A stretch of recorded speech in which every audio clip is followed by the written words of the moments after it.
Esse é o seu canal Neomedievalismo e você está na Escola de Filosofia e Espiritualidade Eloí Eloí Lama Sabachthani. A cruz vence o Aion. Sou Anderson Francisco Paiva de Souza, formado em Filosofia pela Universidade Federal de São Paulo, a Unifesp. Inscreva-se em nosso canal, deixe seu like, faça o seu comentário e nos divulgue. Fundamentos do sectarismo. Nós vivemos em uma época em que as sensações são importantes, mas também em relação às questões de religião, há um sentimento de união com o todo, com os cosmos, com o sentimento cósmico. Isso está muito relacionado às sensações, tá? Porém, há um outro aspecto no que tange as religiões mais tradicionais, né? Mais reacionárias, mais engessadas. O aspecto é o sentimento. Quando você está vinculado a uma religião apenas pelo aspecto do sentimento, bom, se você estiver na religião errada, você não vai sair nunca. Saiba disso. Você vai até perceber algo errado, mas você nunca vai sair. Agora vamos um pouco voltar no tempo. Vamos para o período dos apóstolos e depois dos apóstolos, os 12, eles tinham discípulos, certo? Assim como Paulo tinha os seus discípulos, Tito, Timóteo, assim por diante, Filemão, também Pedro e outros tinham seus discípulos. Esses discípulos dos apóstolos, eles aprenderam não apenas pelas cartas, como por exemplo as cartas de Paulo, mas eles aprenderam pelas palavras dos discípulos, né? E um desses pais da igreja, que são daquele período que começou nessa tradição, que aprenderam diretamente dos apóstolos, eu tenho quase certeza que é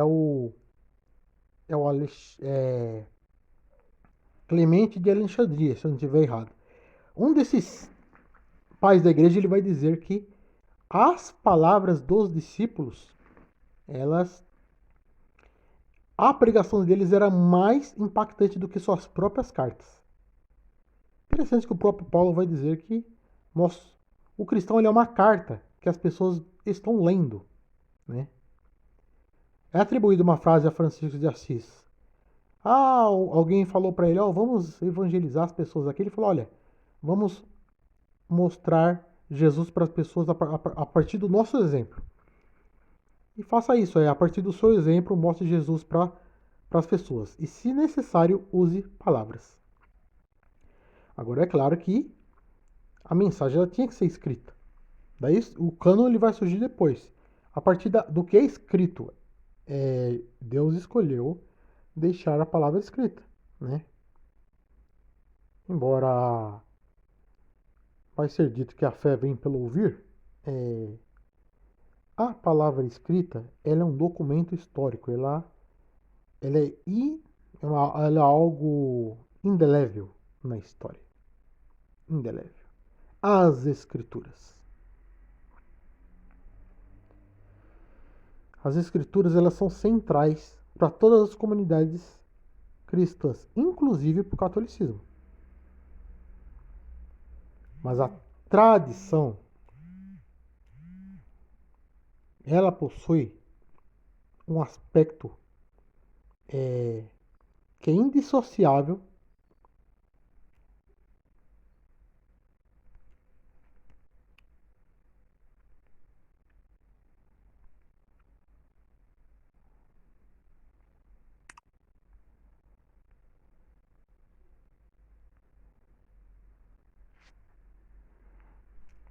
da própria igreja.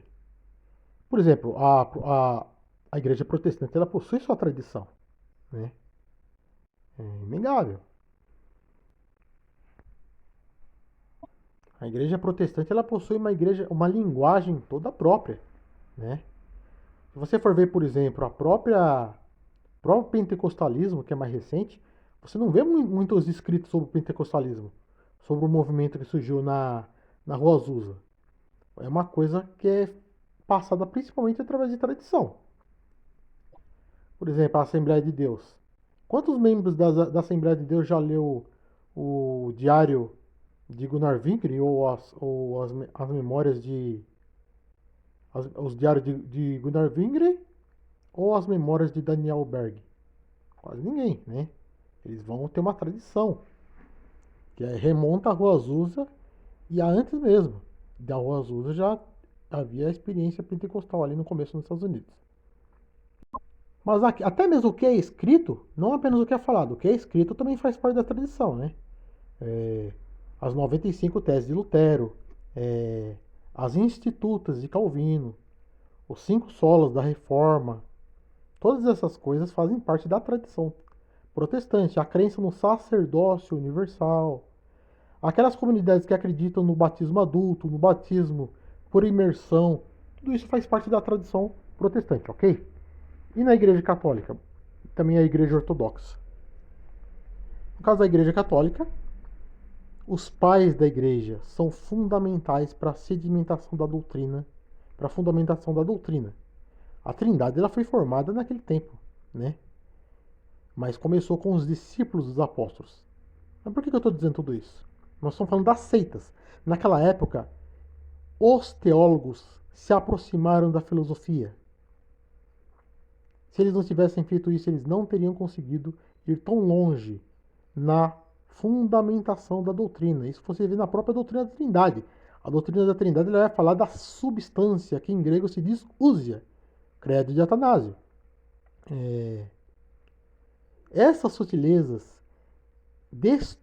esse discernimento, essa formação que eles possuíam, foi que permitiu que eles combatessem todas as heresias e vencessem todas as heresias que surgiram. Existiam concílios naquela época, muitos concílios, diversos, e eram resolvidas, e foi isso que salvou a doutrina da Trindade. Agora eu vou fazer uma pergunta: hoje, o cristão ele teria capacidade de fundamentar a doutrina da Trindade nessa era líquida, era do metaverso, era em que são abundantes as informações, mas é raríssimo o conhecimento?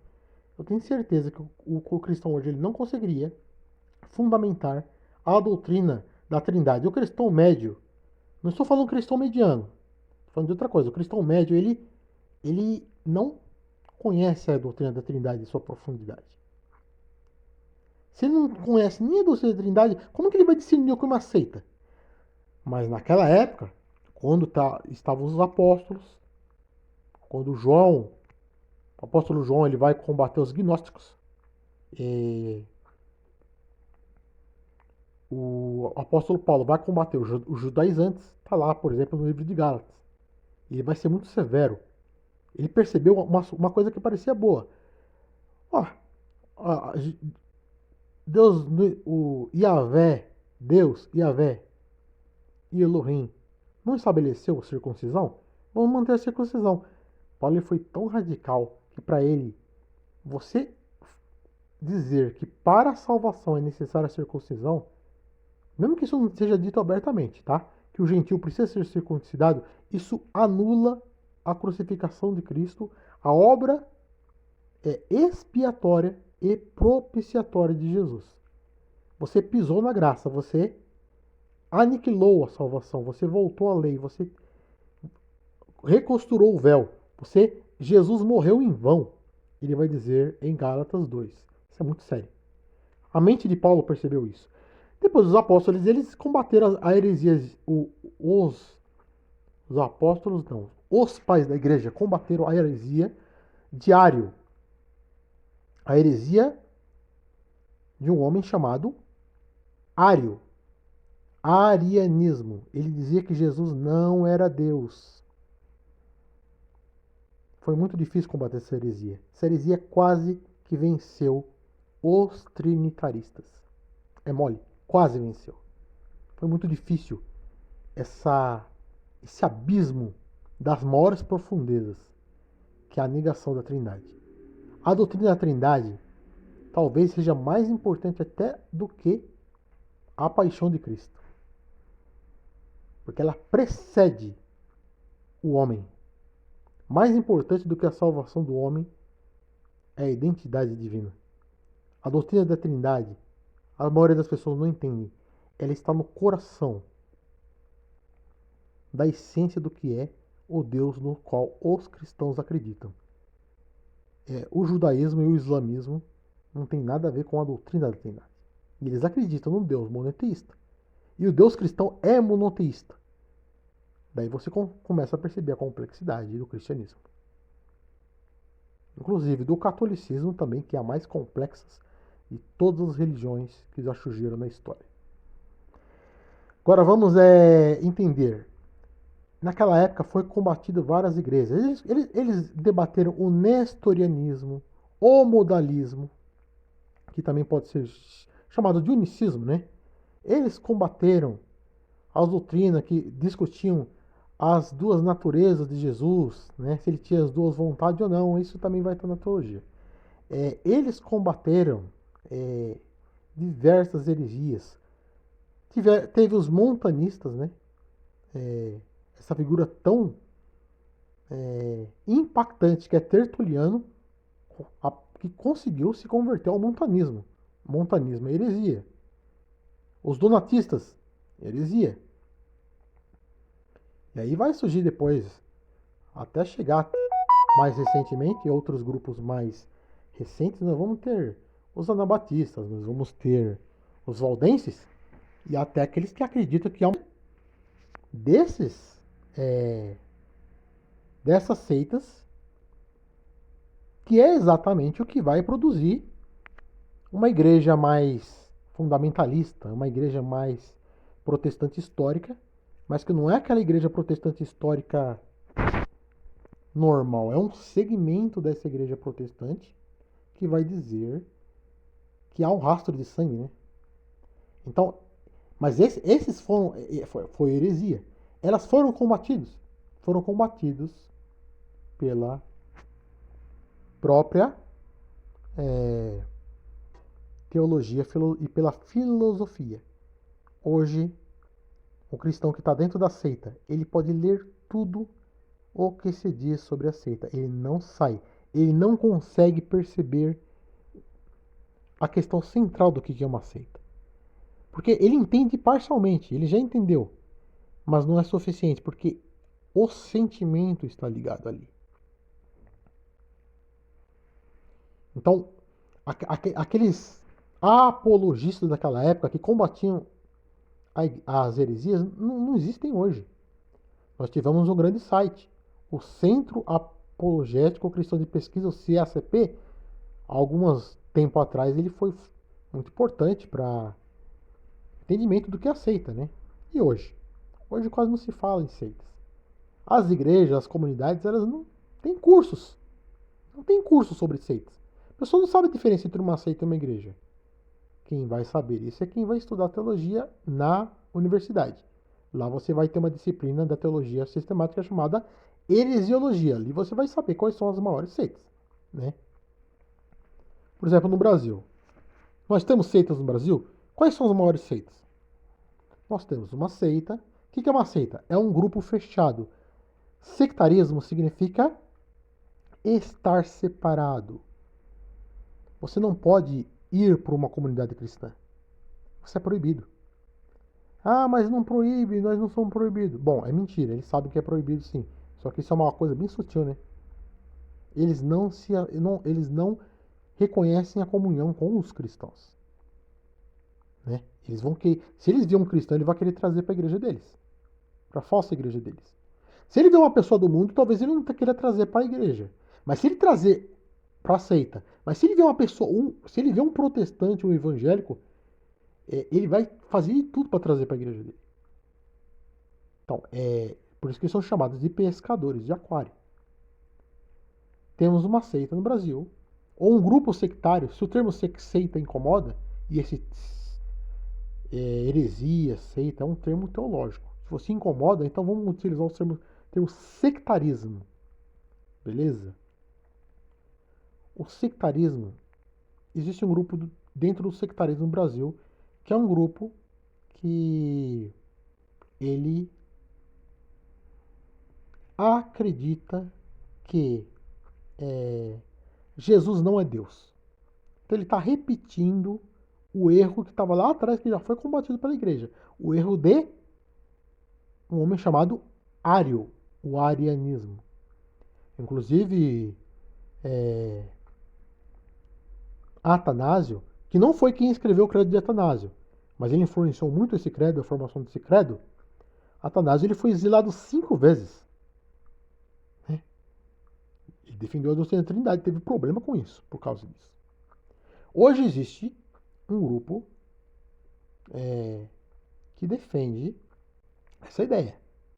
Eles vão falar, bom, aqui nessa terra, nós não vamos morar no céu, sabe? Quem vai morar no céu são aquelas pessoas mais antigas do nosso denominação, que são os líderes mais antigos, mas que fazem parte de um grupo lá, tantos mil pessoas, né? Quer dizer, não entenderam a escatologia que está ali, quando fala daqueles 1000 lá, né? Mas não estudam escatologia. Aí ele vai falar assim, olha, mas nós vamos viver aqui na terra, com os animais.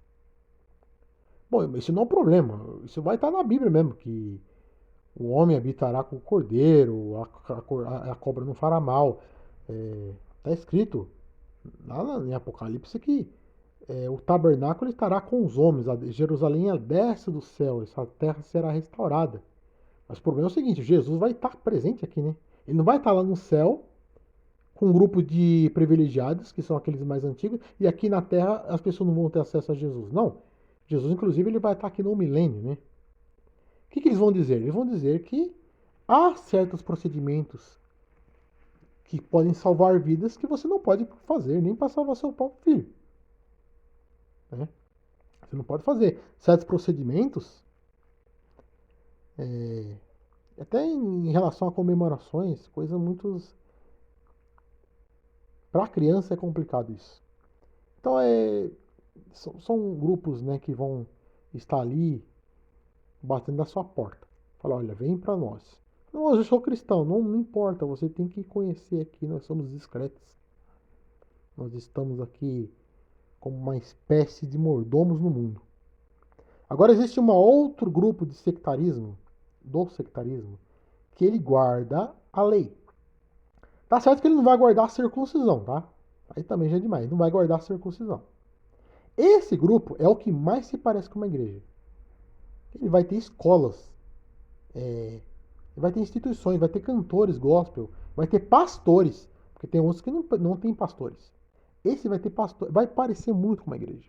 E eles vão jurar que eles não são sectários. Jurar. Esses daí juram. Bom, a marca desse grupo sectário é a guarda de um dia sagrado. Não é o domingo dos cristãos. Afinal de contas, podemos dizer que há um paganismo ali. Essa história do paganismo, um historiador refuta facilmente. Essa história de que não sei o que foi influenciado pelo paganismo, não sei o que. Não, isso é muito fraco do ponto de vista histórico. Né? O cristianismo ele é muito original. A religião cristã, a espiritualidade cristã ele é extremamente original. Extremamente. Isso você vai ver até mesmo no Antigo Testamento. Tinha aquelas datas em que eram feitas festas assim para outros deuses. Quando é instituída a lei, são feitas festas para o Deus que é Yahvé. Verdadeiro. Aliás, o nome se Deus tem um nome, esse nome pode ser chamado de Yahvé ou de Javé, tá? Se tiver algum outro nome, é um erro de tradução. É Javé ou Yahvé. Mas não existe uma religião que fala nossa religião é verdadeira porque nós temos um nome para Deus. Isso daí também não tem nada a ver com a história da igreja. Tudo é questão de você estudar e examinar todas as coisas e reter o que é bom. Mas voltando para esse grupo mais referente aí, que acredita que bem-aventurado é os que obedecem os mandamentos de Deus. Então nós temos que guardar os mandamentos antigos. Paulo ele vai ser tão radical que ele vai dizer que a lei estava enferma. Ele fala que a força do pecado é a lei. A lei ela até reforça a atitude do pecado. Paulo vai falar até isso. E Paulo ele é um fariseu que seguia a lei antigamente. Discípulo de Gamaliel. Ele vai dizer que a lei estava enferma, que a lei eram sombras. O livro de Hebreus também vai falar. Eram sombras. A lei ela não salva. Ela é como o raio-x. Ela mostra o problema, mas ela não traz a cura. A cura é a cruz que rasgou o véu para a história da igreja. Então, dentro dessa perspectiva, nós podemos dizer que o descanso é o próprio Jesus, né? Jesus ele é o nosso descanso. Nós não precisamos fazer igual os judeus fazem, separar um dia para ser o dia para Jesus. O dia para Jesus é todos os dias. Jesus é o descanso. Ele é aquele que alivia o fardo. Traz descanso e alívio para nossas almas.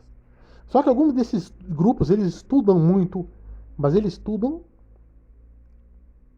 o que os profetas deles escreveram. Então eles têm uma falsa sensação de conhecimento. Eles vão querer ouvir o que você está falando, porque ele vai falar que ele já sabe, né? Mas qual que é o problema? Como que ele sabe se a instituição dele tem 100 anos, 200 anos ou menos do que isso? E a igreja tem 2.000 anos. Que tipo de conhecimento é esse? Que você faz uma história de igreja, assim vou dizer, pelo avesso, né? Eu, por exemplo, tenho uma coleção aqui da história da igreja de Daniel Ropes, em 10 volumes. É denso, 10 volumes. Um grupo, uma pessoa de um lugar como esse jamais abriria um livro desse para levar a sério um estudo. E eles vão conseguir fazer muita coisa para a igreja. Fazer. Vão produzir até ciência. Né? Vai estar lá refutando o darwinismo. Né? Eu não vou entrar aqui no âmbito do darwinismo nesse momento. Mas ele vai tá fazendo coisas impressionantes. Mas qual que é o aspecto central? Não existe uma comunidade ali. É só aquele grupo. Você não é sincero quando você diz que você ama a cruz, no sentido que você faz parte de toda a igreja. Você ama todos aqueles que são nascidos de Jesus, nascidos de Deus. Não. Você não está verdadeiramente unido a toda a igreja. Não está. Se você encontrar um batista, um presbiteriano, um assembleiano, por exemplo, um metodista, você não vai acreditar que eles são iguais a você. Você vai acreditar que você é remanescente, fiel, né? A sua igreja, que na verdade não é uma igreja, é um grupo sectário, ela tem uma marca. Essa marca é um dia guardado durante a semana. E não adianta eu falar isso pra você, você nunca vai sair. É um dos grupos mais difíceis. Mais difícil. Porque é tão sutil. É que eu falo, a emocionalismo ele prende. Não há mais aquela apologética que existia naquela época aqui. Porque é muito fácil construir uma heresia, tá? E para você quebrar uma heresia é muito sutil. Porque se não for sutil, não convence. Você acha que o Henri Cristo convence uma pessoa que tem um estudo e uma mente sã e que estudou um pouco mais? Você acha que ele vai convencer alguém, o Henri Cristo? Ele vai convencer pouca gente. Agora, a genialidade da heresia é que quando ele é inteligente, né? Vou criar uma heresia agora. Mas essa heresia já foi criada, né? Eles já criaram. O próprio está lá no arianismo, né? E está hoje também em um desses grupos. Por exemplo, Jesus diz assim, ó. Eu sou... Ele fala, Pai, que conheçam a Ti, único Deus verdadeiro, e a mim, a quem enviaste. Pronto, Jesus não é Deus. Ele está falando que o Pai é o único Deus verdadeiro, e depois ele distingue de a mim. Ele também diz que o Pai é maior que eu, então Jesus não é Deus. Pronto, já criou uma heresia. Mas não foi eu, Anderson, que criei essa heresia. Essa heresia vai estar lá em arianismo. E ela está hoje naquela descrição daqueles que acreditam que são mordomos de Deus. Eles são discretos. Bom, se você é fiel, se você é discreto, não é bom ser discreto, não é bom ser secreto, não é bom propor um novo mundo para entender o que é a escritura. O novo mundo é uma nova era, tá? O que é legal é você ser aberto. O conhecimento da igreja ele é aberto, ele não é fechado, ele não é escuro, ele não é oculto. Agora vamos entender.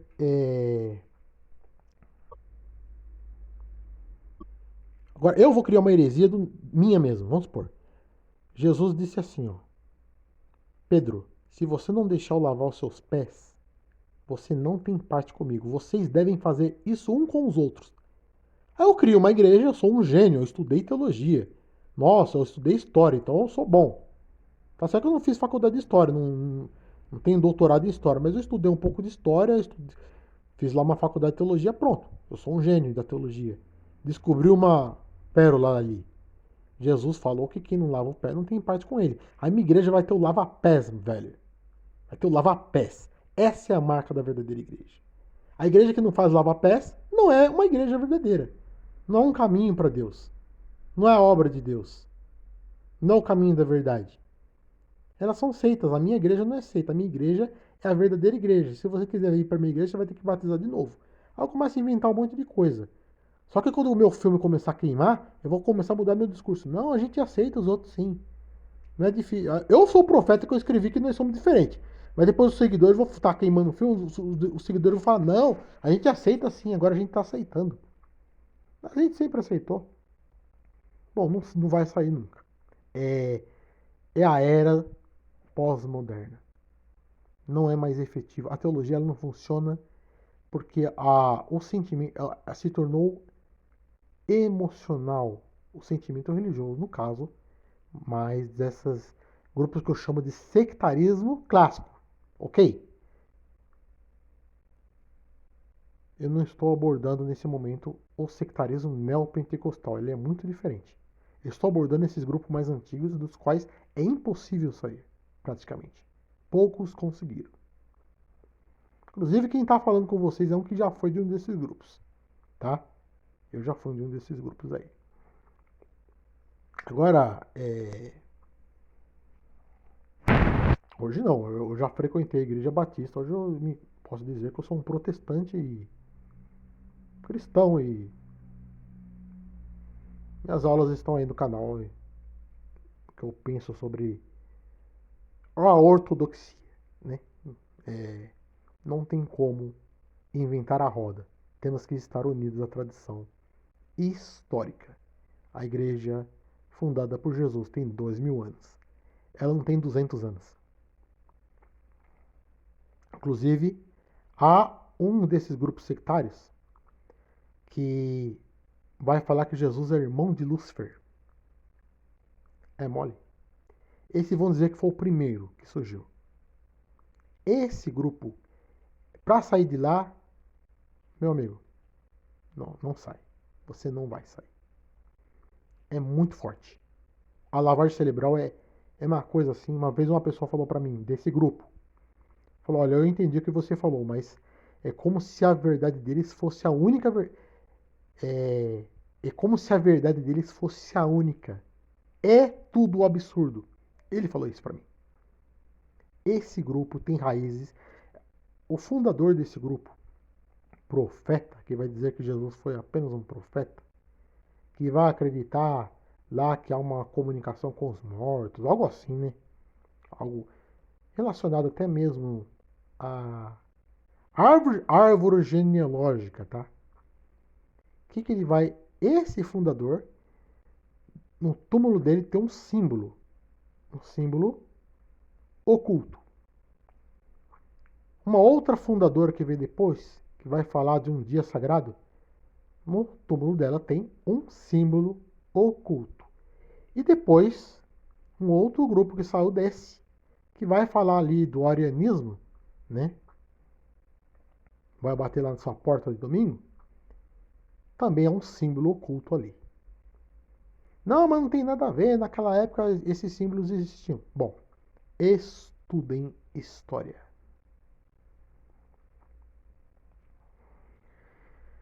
É, e também há uma outra que também é pentecostal. Um outro grupo que vai dizer: ora, vem Senhor Jesus de alguma maneira, mas isso vai estar no próprio nome, né? Ora, vem Senhor Jesus, no próprio nome. Mas é mais recente esse grupo. Esses são os principais grupos sectários do Brasil. É muito fácil você criar uma heresia. É muito fácil você se separar dos cristãos. Eu sempre dou o exemplo que se você entrar numa igreja, numa livraria evangélica, vamos supor que você vai lá na Conde de Sarzedas. Aqui na Praça da Sé, próximo da Catedral da Sé, tem uma rua protestante evangélica chamada Rua Conde de Sarzedas. Lá só tem loja evangélica. A perder de vista, lá só tem crente, só tem evangélico, só tem protestante. Quando você entra numa igreja, vai ter pessoas de todas as denominações inimagináveis. Umas encontram a outra, ninguém vai falar de que igreja você é. É impressionante, eles não perguntam. Isso é até antiético você fazer uma pergunta dessa. É antiético você falar para uma pessoa: olha, vem para minha igreja. Fala: não quero ir. Vem, mas eu não quero ir. Vem. Isso é considerado é falta de educação. Isso não é ensinado, é uma coisa que está no próprio sentimento protestante. Se você faz parte da igreja protestante, da igreja evangélica, da igreja dos crentes, da igreja evangelicalista, que é o termo que eu mais prefiro, vou falar isso mais para frente sobre isso. Protestante, evangélica, esses termos são problemáticos. Mas a igreja protestante, se você faz parte da igreja batista, meu amigo, presbiteriana, metodista, assembleia, quadrangular,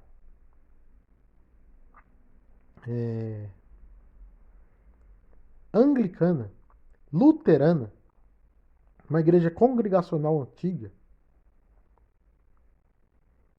se você faz parte de qualquer uma dessas igrejas que eu te citei como exemplo, que estão entre as principais, mais conhecidas, que mais produzem teologia, que mais produzem conteúdo teológico, adoração, música de adoração, que mais produzem o sentido do que é realmente uma comunidade, e existem milhares, né? Estou dando exemplos mais conhecidos. Se você faz parte de qualquer uma dessas igrejas que eu citei como exemplo, dessas comunidades, você já faz parte da comunidade protestante. Você não precisa mudar de uma para outra para você se tornar protestante. Né? Tá certo que o grupo pentecostal, ele vai ter a tese, ele vai acreditar que você precisa de uma segunda bênção, de um batismo, de um batismo com o Espírito Santo, e você vai falar em línguas, você vai ser mais revestido. E você vai lá estar seguindo certos usos e costumes, então você é mais espiritual do que o seu irmão. Mas ele é irmão, ele é seu irmão. O outro lá que é mais antigo, que é mais histórico, uma igreja mais histórica, que não vai privilegiar tanto o aspecto emocional, mas mais o aspecto intelectual e racional, tá certo que ele vai estar bastante secularizado, né? E vai ter uma experiência mais secular. Mas esse grupo ele vai se achar menos legalista, menos fariseu do que o outro irmão, mas ele vai considerar irmão. Ele não vai nem perguntar se... Não se coloca a questão de que igreja que você é. Você tem que ir para minha igreja. Ai, meu Deus do céu. Eu sou batista. Você é batista? Vem para a Assembleia. Você vai ter que se batizar na igreja da Assembleia. Não existe isso. Você é da Assembleia? Então vem para Batista. Se você vai ter que se batizar na igreja batista de novo. Não tem lógica. Não funciona desse modo. Não tem lógica.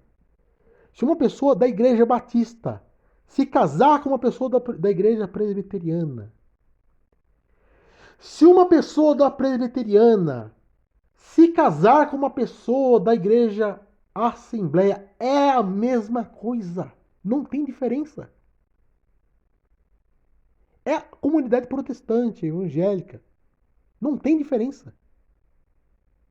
Você não se considera o outro fora da igreja. Que ele precisa, para ser salvo, que Jesus, a cruz de Cristo não é suficiente, que Jesus não é suficiente, que ele precisa de algo a mais que um profeta ensinou. Isso não existe na igreja protestante. Então, por mais que Lutero ele tenha feito mal para a história, isso ele não conseguiu quebrar. A suficiência de Jesus dentro da igreja protestante. Agora, as seitas que surgiram, ou se o termo seita incomoda, vamos utilizar sectarismo.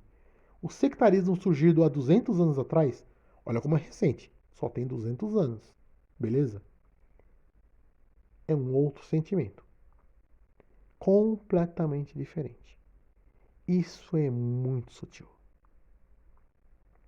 É muito sutil. É muito importante você saber a igreja que outra pessoa participa, a ponto de você saber se ele está na verdadeira igreja ou se ele está na falsa igreja. Porque todas as outras igrejas são falsas. Apenas a minha é a verdadeira igreja. Só que ele não vai admitir isso abertamente. Ele vai mentir para você. Falou, você que é cristão, você é da Assembleia, você é da Batista, você é da Presbiteriana, ó, nós não somos exclusivistas não, viu? Nós assim já aceita todo mundo. Vai lá na igreja lá, vamos lá visitar a gente. Ele não reconhece Jesus fora de lá. E o Jesus dele não é suficiente. Ele tem uma marca. Já que eu estou falando sobre isso, existe um grupo também, tá? Que ele parece. Existem três grupos. Uns se acham independentes, outros se acham fundamentalistas, outros se acham regulares. Eles se consideram protestantes históricos, mas eles são sectaristas. Eles estão lá seguindo o rastro que foi deixado na história. Então esses são os principais grupos sectaristas. É claro que existem outros muito piores, né? Você vai ter grupos lá nos Estados Unidos ligados ao racismo, né? Você vai atacar quem é de uma cor diferente de você. Você vai ter grupos que vai ter promiscuidade dentro da sexualidade, vai ter uma promiscuidade, vai ter uma poligamia e vai ter até mesmo pedofilia. E até a polícia vai estar ali indo atrás desses grupos. Mas aí já são. Aí já também é mais radical, né? Mas você não encontra assim no Brasil, assim facilmente. Os mais. E esses grupos que eu estou falando agora, não tem nada a ver com o que eu citei agora. São os grupos que eles são muito organizados. Eles não fazem muito barulho. Eles não costumam fazer muito barulho. Eles são bastante organizados nessa liturgia. Eles são bastante metódicos. Eles possuem uma ética estereotipada bastante rigorosa. E eles são legalistas. Então, você não vai ver escândalos nesses grupos de roubos, assim, de dízimos relacionados à oferta, problema relacionado à oferta. Você não vai ver problema relacionado à oferta nesses grupos, né? Você não vai ver problemas relacionados, é, não vai se envolver com política. Então, eles são muito atraentes. E um desses grupos que eu citei no começo também, eles vão acreditar o seguinte: a Bíblia não é suficiente. Eu preciso de uma nova revelação que está relacionada à adivinhação. A adivinhação é proibida pela Bíblia. A Escritura ela condena o espírito de adivinhação. Paulo ele vai confrontar uma pessoa que tinha espírito de adivinhação. E vai ter problemas com essa mulher por causa disso. Lá atrás no Velho Testamento já se com. O que é uma adivinhação? Uma pessoa vai e começa a falar coisas assim para você, mas ela não fala uma coisa pontual, né? O que um profeta lá do Antigo Testamento ele fazia? Ele ia na casa da pessoa ou do rei. E ele falava uma coisa bem pontual. Por exemplo, o profeta Natan vai dizer para Davi: Tu és esse homem, né? O profeta Ágabo, lá no. É Ágabo o nome dele? É Ágabo, no livro de Atos. que vai falar que ia ter um período de fome lá, ele vai estar lá na comunidade, lá naquela época de Paulo de Tarso. Então os profetas tinham ali naquele tempo, eles eram pontuais, né? Paulo ele foi amarrado com um cinto de couro e falou: é assim que vão te levar se você for para Roma. Então era bem pontual. Hoje não. Esse grupo aí sectário, ele tem um desprezo pela teologia, pela escola bíblica dominical e pelo conhecimento bíblico, que é letra morta, né? Letra mata e o espírito vivifica. Não entendeu o que Paulo queria dizer com isso. Paulo está falando da lei, né? Aí, o que vai estar dizendo aqui? Qual que vai ser o problema? Ele vai falar assim, ó, eu preciso de novas revelações. Eu, para ir para um lugar, eu preciso de uma nova revelação. Mas tem um problema. A palavra é a Bíblia ou é o que a pessoa está falando ali?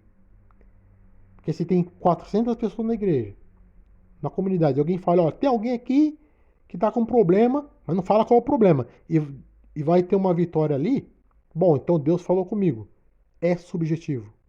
Isso não é profético, isso não tem nada a ver com revelação, isso é adivinhação. Bom, pronto, falei. Esses são alguns dos fundamentos do sectarismo, né? Nós estamos apenas começando a falar sobre sectarismo e é claro que, não, que a pessoa que é de lá não vai gostar, né? Ele vai criticar a igreja dos outros. Ele vai falar que lá os pastores roubam, né? Que são ladrões. Vai confundir o movimento neopentecostal com as igrejas mais tradicionais e vai fazer uma bagunça. Vai falar que todo pastor é ladrão. Mas você não pode falar da heresia da comunidade deles, porque se você falar, ele leva para o lado pessoal. Isso vai sendo construído dia a dia na mentalidade dele e tem a ver com o próprio sentimento do que é verdade, né? É muito sério isso. Jesus disse quando Felipe tinha uma dúvida, lá em João 14,6, Jesus vai dizer, eu sou o caminho, né? E Felipe vai perguntar, nós não sabemos para onde você vai? Como que ele vai poder saber qual é o caminho? Jesus falou, eu sou o caminho, a verdade e a vida. Então Jesus é o caminho da verdade. Isso vai estar lá em João 14,6. Em 1 Coríntios 3,11, Paulo não vai dizer que Jesus é um fundamento, mas na verdade ele é único, né? O único fundamento. Ninguém pode colocar outro fundamento sobre o qual está posto o qual é Jesus Cristo. Se você tem dois caminhos da verdade, você já criou um outro fundamento. Beleza? Gálatas 1,8. Isso é tão sério que Gálatas 1,8 e 9. Paulo vai dizer: se nós mesmos ou um anjo do céu trouxeram o evangelho, anunciaram um evangelho diferente do que nós dissemos, e o evangelho de Paulo é o da suficiência da obra da cruz, né? Gálatas 2 vai dizer que se a justiça provém da lei, Jesus morreu em vão. É sério isso aí. É algo tão sério para Paulo. A teologia da cruz, para Paulo, é algo tão sério que ele vai dizer que bom, nem vou insistir, né? Que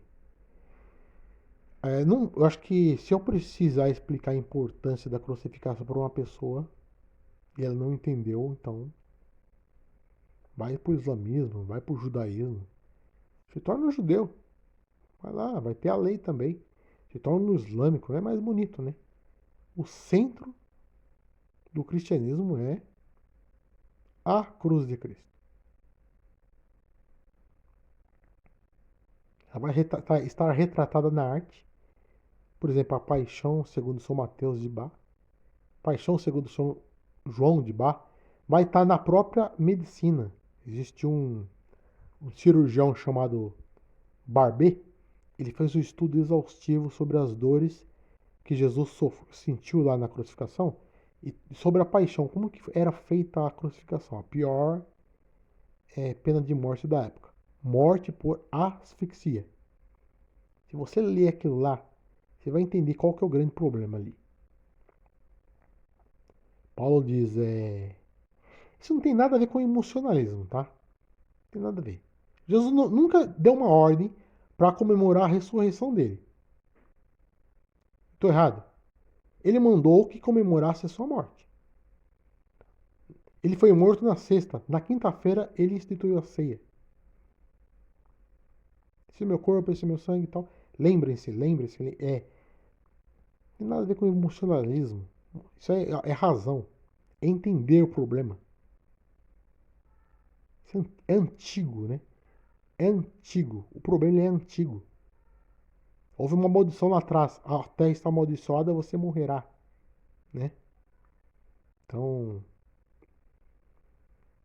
descendente da mulher pisará na cabeça da serpente. É filosofia. Tem nada a ver com emocionalismo. Se você vai assistir A Paixão de Cristo de Mel Gibson e você vai chorar assistindo aquele filme, isso é uma outra questão. O que eu estou propondo aqui é algo racional. Você entende. E, aliás, você deveria chorar mesmo, né? Todo cristão chora quando. Verdadeiro chora quando vê aquele filme. Mas o que eu estou falando de outra coisa. Eu estou falando da questão. Ou então, quando você vai ler o livro lá do Barbet, cirurgião que fez o estudo da crucificação de Cristo. Um estudo exaustivo, sério, né? Mas a questão aqui ela não é emocional. Nós estamos assistindo desde o começo dessa aula. A questão ela é o que estava ali no começo da patrística. Aqueles que aprenderam dos discípulos e foram discípulos dos apóstolos. A razão filosófica que esclarece essas sutilezas do conceito. É muito fácil produzir uma heresia. Difícil é você desconstruir, né? Estou aqui com 46 minutos de aula. Eu sei que eu não convenci a maioria a maioria de que isso é uma heresia. De certa maneira, a gente está falando para convertido. Quem já sabe que é, vai concordar. Quem acha que não é, vai continuar sem saber. Porque nós estamos numa era da informação, não é a era do conhecimento. Naquela época, não. Eles fundamentaram os pontos. Por isso que Paulo vai dizer em Gálatas 2, que no último versículo ele vai dizer que se a justiça provém da lei, ele vai estar contra os judaizantes, ele vai falar: quem vos fascinou para que passasse tão depressa outro evangelho? Ué, mas o que tem a ver demais a circuncisão? A mente de Paulo estava percebendo um abismo para a igreja ali. Esses abismos que nós estamos falando hoje já são muito piores. Eles são muito piores. Eu já convivi, já vi coisas. Depois eu vou contar experiências que eu já vi. Como que não combina, é como água e óleo. Já vi a experiência da pessoa nem sentar na mesma mesa.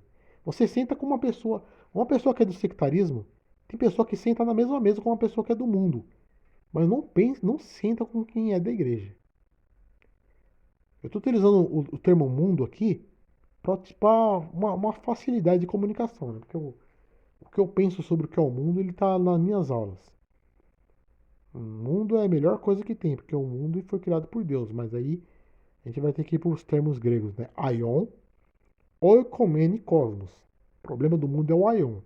É uma outra questão. Agora que eu tô falando, agora vamos tirar a palavra mundo. Vamos falar assim, ó.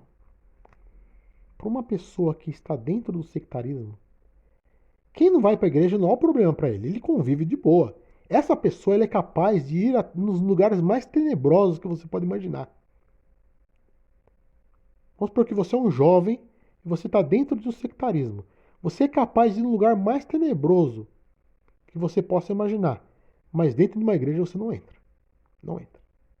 É impressionante. A pessoa não vai. E se ela sair do sectarismo, ela vai se tornar um budista, um ateu, qualquer coisa. Mas para se tornar um cristão, para ir para uma igreja protestante é praticamente impossível. Quase impossível. Então, Paulo, em Gálatas 1, 8 e 9, ele diz: ainda que nós mesmos, ou um anjo do céu, anunciam outro evangelho, além do que nós anunciamos, seja amaldiçoado. Quem que é amaldiçoado? É o evangelho ou é a pessoa? Bom, aí a gente vai ter que olhar o que vai estar lá no grego, né? Eu não vi o que está no grego, mas eu acredito que pode ser os dois, né? Paulo ele era muito radical com questões doutrinárias.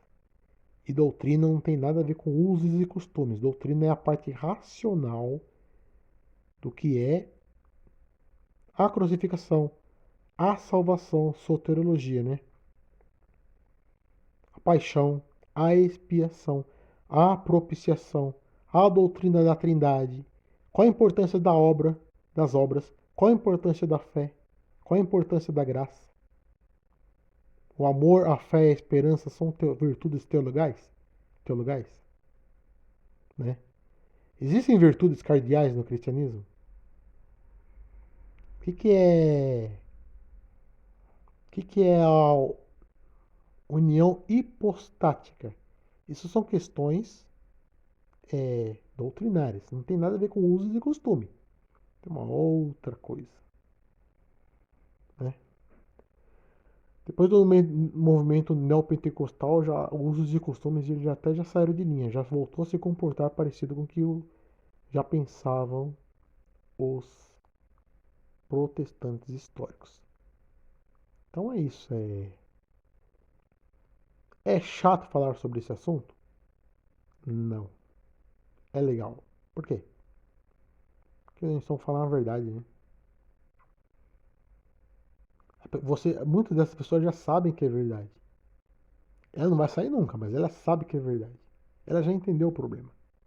Mas a questão ela é emocional. Ela está ligada ali, até mesmo por laços de família, né? Porque se ela sair, ela não vai ser bem vista pela família. Ela vai ser. A maioria dos amigos que ela tem é daquele lugar. A família daquele lugar, ela vai para enfrentar um problema desse, os líderes. Então a pessoa tem que ter uma mente muito teológica, uma mente muito independente, uma mente muito visionária, uma mente que realmente entende qual que é o lance, né, dali. Tertuliano se converteu à heresia montanista. Por quê? Né? Ele não estava lá encantado de ser um mártir. Ele falava, ó, nosso sangue será semente. Ele não estava querendo ser um mártir, né? Naquela época as pessoas queriam, né? Hoje ninguém mais quer ser mártir.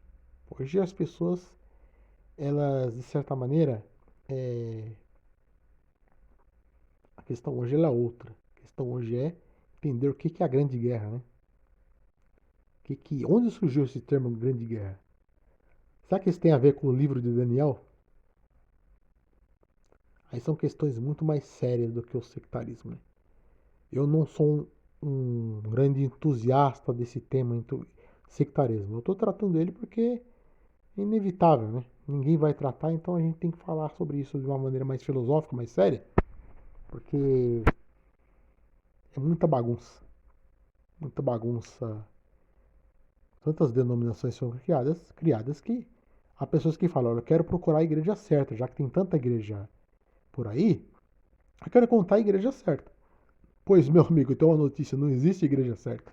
A única coisa certa é o seguinte, Jesus se encarnou na história. É ele, não tem outro. É Jesus. Desculpa, não tem outro caminho, é Cristo. O católico ele vai saber disso, o ortodoxo ele vai saber disso, o protestante não vai saber disso. O único que não vai saber disso é o sectarismo, é o sectário. Ele pode até reconhecer que Jesus é Senhor e Salvador, mas nunca suficiente, né? O cristão ele reconhece Jesus como único Senhor, único e suficiente, né? Senhor e Salvador. Essa é a diferença. Você reconhecer que Jesus é o caminho, a verdade e a vida é fácil.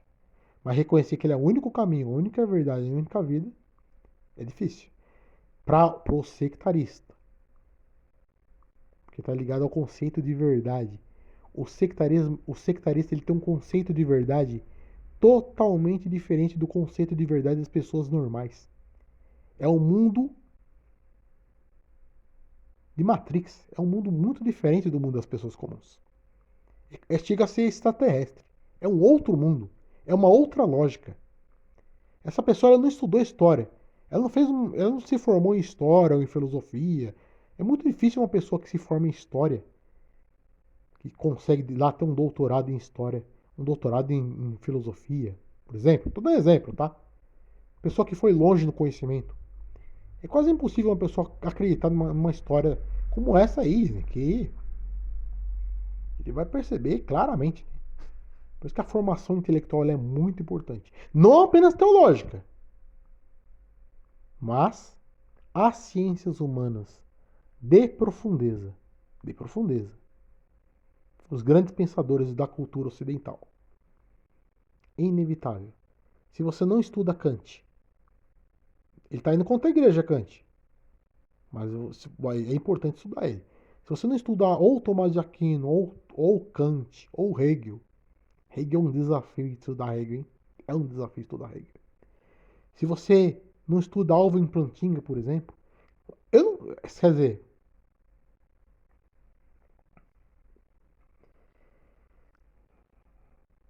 apesar que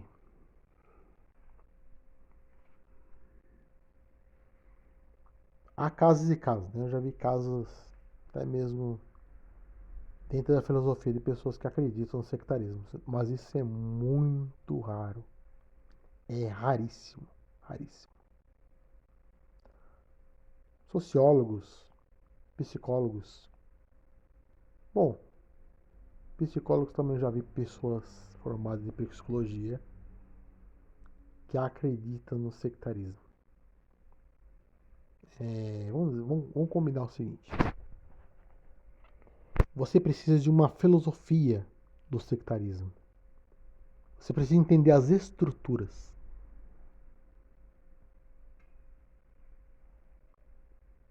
É, Você precisa ter uma visão abrangente da própria história da filosofia, essa construção que é a que a gente está fazendo aqui no nosso canal, na nossa escola de filosofia e espiritualidade, contando toda a história, o que vai estar lá no Manifesto Místico. Toda a história a partir do ponto de vista da igreja. O que é essa história da filosofia? O que ela construiu na modernidade? Né? Por que existem seitas há 200 anos e não existia antes?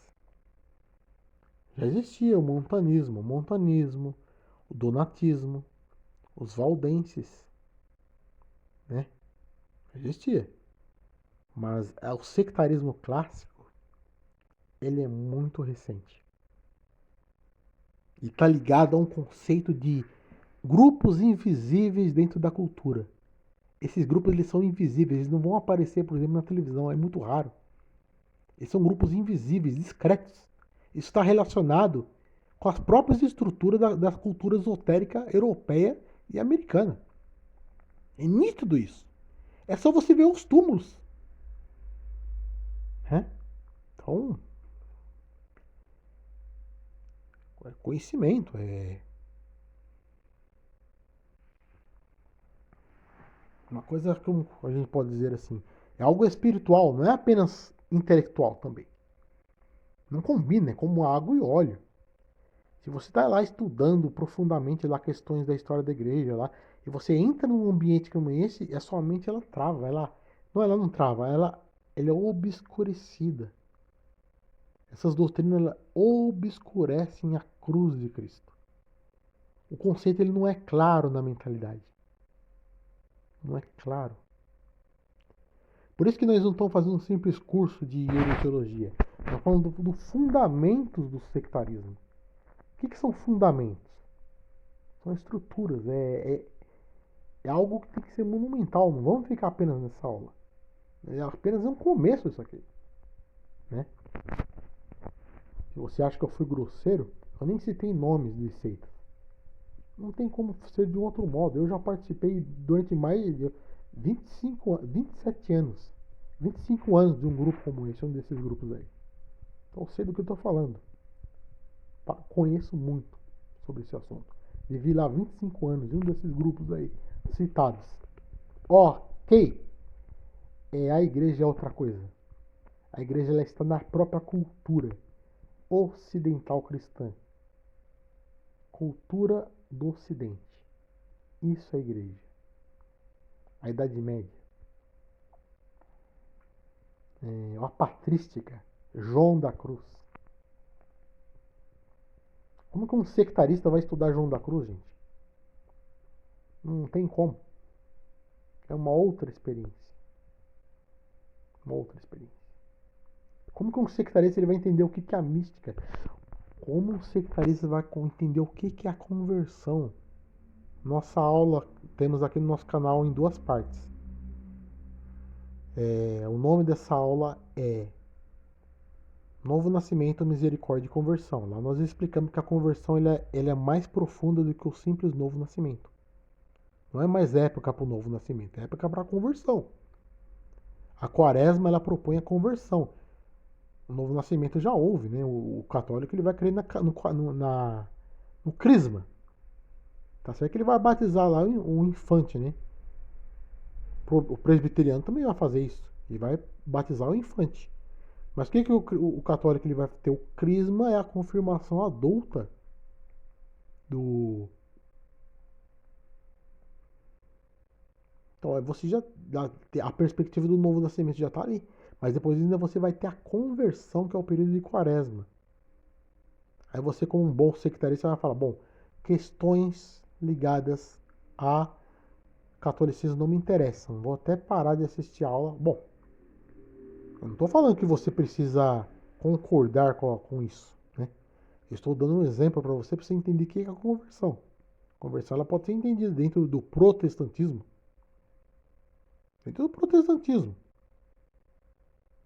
Se o católico ele tem um período lá para conversão, o protestante ele também pode ter um tempo para isso.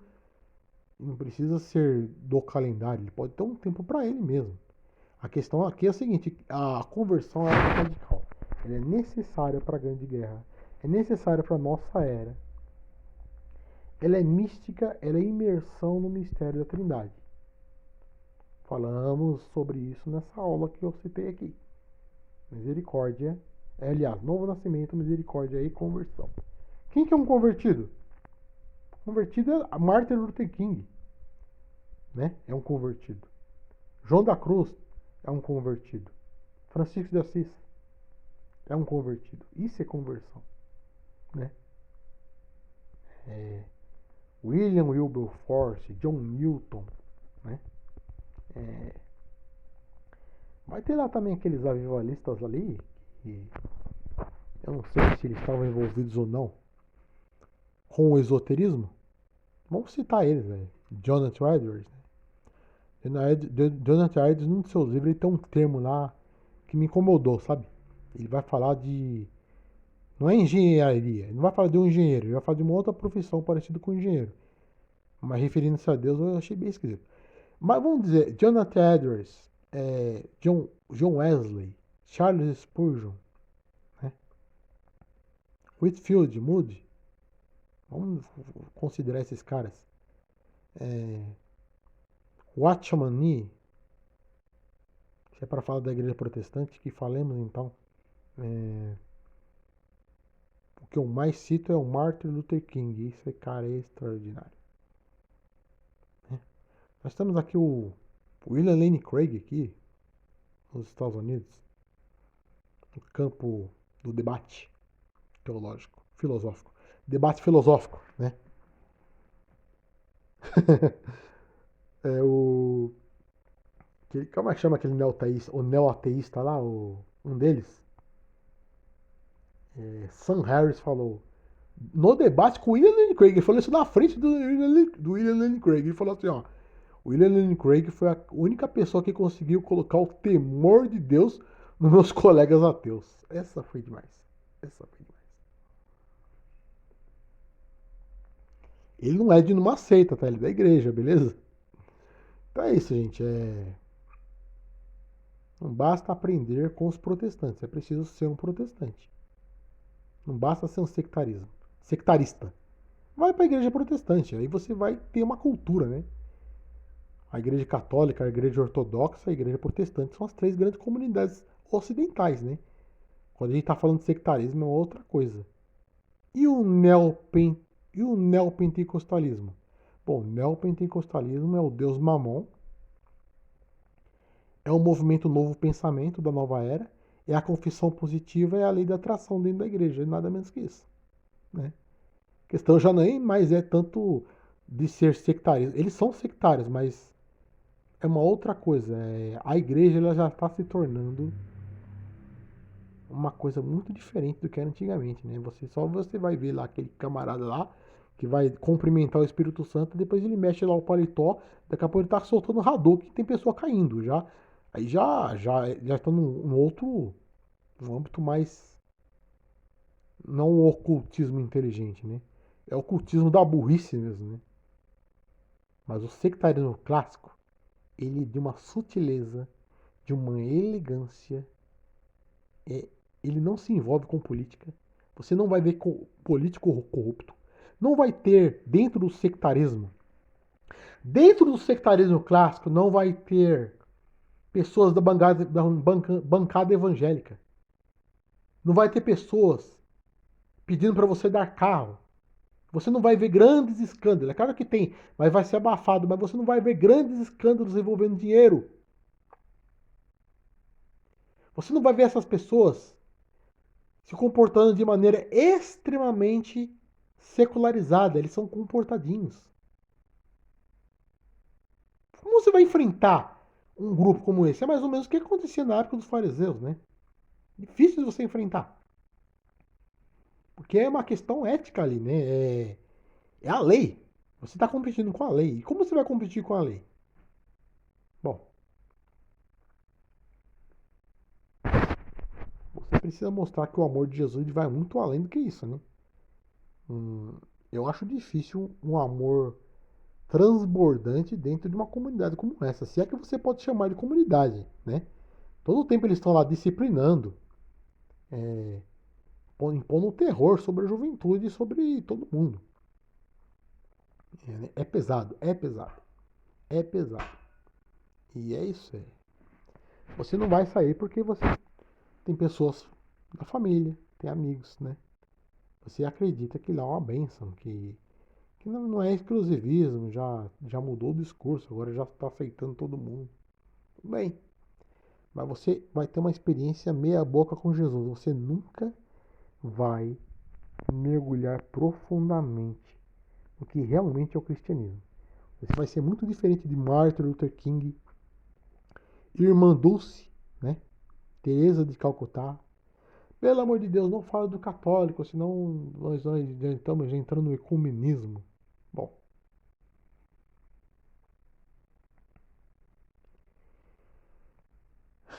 a nova ordem mundial não tem nada a ver com ecumenismo. Ecumenismo é um termo que não funcionou. A unidade da igreja é uma coisa diferente. O sincretismo é outra coisa. O diálogo interreligioso é outra coisa. Mas, se for para citar, né, protestantes. Protestantes nunca vai ser como Ray Comfort, como John Piper, como Kirk Cameron. Se você nunca vai ser como Mark Driscoll, tô muito, não vai. Não vai, você nunca vai alcançar a mentalidade teológica de um Hernandes Dias Lopes, né? De um Augusto Nicodemos Lopes. Você nunca vai alcançar, você nunca vai entender profundidades dos temas que são tão comuns para quem vai lá na faculdade de teologia, né? Na igreja, seja batista, seja presbiteriana, seja assembleia, seja luterana, né? De grandes, apesar de a gente abordar o problema do Lutero, quando a gente vai para a comunidade, a gente vai ter grandes teólogos, né? Jürgen Moltmann vai falar da teologia da esperança. Teologia da esperança. São atuais, tá? Também o próprio foi professor do William Lane Craig, né? Orientou ele na teologia, no doutorado, no PhD. Ou Hart Palenberg, né? Então você vai para uma faculdade de teologia, por exemplo, batista, presbiteriana, metodista, da Assembleia, você vai aprender heresiologia, você vai aprender quais são as seitas mais comuns do Brasil. É uma coisa normal, né? Cristologia, toda teologia sistemática, tá? Escatologia. Coisas que você nem imagina sobre escatologia você vai aprender lá. Você nem imagina. Se você vai aprender pneumatologia, estudo do Espírito Santo, angiologia, estudo dos anjos, soterologia, estudo da salvação, amartiologia, estudo do pecado, heresiologia, estudo das heresias, cristologia, estudo de Cristo, e vai longe. Eclesiologia, estudo da história da igreja. Você vai entender quais são os princípios da salvação, Justificação, regeneração e santificação. Se você ficar aí no seu grupo, você vai ter uma experiência reduzida, né? Você pode ter uma experiência com Cristo, pode. Mas você nunca vai ser igual Martin Luther King, nunca vai ser igual Charles Spurgeon, nunca vai ser igual William Wilberforce, um grande libertador dos escravos lá nos Estados Unidos, né? Você nunca vai entender porque John Newton falava que ele era um náufrago, que ele era um ex-traficante de escravos e se tornou um dos maiores defensores abolicionistas ingleses cristãos. Ok, você nunca será como Martin Luther King. Você não chegará nem perto a se comparar com William Lane Craig ou então com Alvin Plantinga, por exemplo. Né? Você jamais saberá o que é a suficiência da cruz, a suficiência de Jesus. Jamais terá uma amizade com Jesus efetivamente. Você vai ficar conversando apenas com o Pai. Você vai falar de Jesus, mas não vai ser amigo, não vai ter intimidade. A sua oração vai ser rasa. Você não vai ter intimidade com Jesus. É apenas isso que você vai perder. Você vai estar seguindo um profeta que surgiu há 200 anos atrás, há 100 anos atrás. Se bem que quem vai se preocupar hoje com Jesus, com a cruz, né? Nós já estamos na grande apostasia. E como alguém já falou, né? Em uma aula, algumas aulas interessantes de escatologias aí na internet. Alguém já falou. Tempo de buscar Jesus, ele é um tempo. Haverá um tempo que não será mais tempo para buscar Jesus. Né? Que é o que está lá no Antigo Testamento. Enviarei fome pela palavra de Deus. Está lá no Antigo Testamento. Hoje é o tempo ainda. Há um tempo para buscar Jesus. Quando chegar o anticristo, não será mais tempo para buscar Jesus. Será o tempo para buscar o anticristo. Tempo para buscar o anticristo. Falar sobre a grande guerra, falar sobre questões escatológicas, a grande tribulação, falar sobre o sentimento hermético de contracultura da história da filosofia do neoplatonismo, ele vai muito além da heresiologia, vai muito além das seitas. Falando das seitas, estamos apenas no berço da filosofia, apenas no berço do que é a igreja, a história da igreja. 2000 anos de história, de peso, o peso da história. Esse é o peso da história.